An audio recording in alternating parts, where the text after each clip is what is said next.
અમરોલી કોસાડ વિસ્તારમાં ઝોન 5નો સપાટો.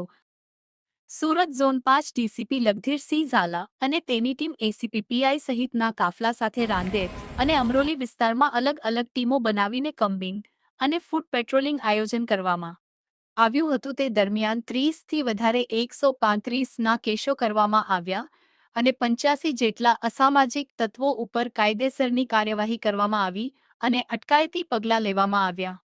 SX24 news Gujarati સાથે બ્યુરો રિપોર્ટ. સુરત શહેરમાં કાયદા અને વ્યવસ્થાની પરિસ્થિતિ સુચારુ રૂપે જળવાઈ રહે તે માટે સુરત શહેરના માનનીય police commissioner Shri Anupamsinh Gehlot sir દ્વારા તમામ પોલીસ સ્ટેશનને સૂચનાઓ આપવામાં આવેલ છે અને તેમના માર્ગદર્શન હેઠળ આજરોજ ઝોન 5 વિસ્તારમાં આવેલ રાંદેર અને અમરોલી પોલીસ સ્ટેશનમાં એકી સાથે કોમ્બિંગનું આયોજન હાથ ધરવામાં આવેલ, જેમાં ઝોન 5 વિસ્તારના તમામ પોલીસ સ્ટેશનના અધિકારી અને કર્મચારીઓની વિવિધ ટીમો દ્વારા અલગ અલગ સ્થળે એકી સાથે કોમ્બિંગની કાર્યવાહી હાથ ધરવામાં આવેલી, જેમાં 30થી વધુ જીપી એક્ટ 135 હેઠળ કેસો કરવામાં આવેલ છે.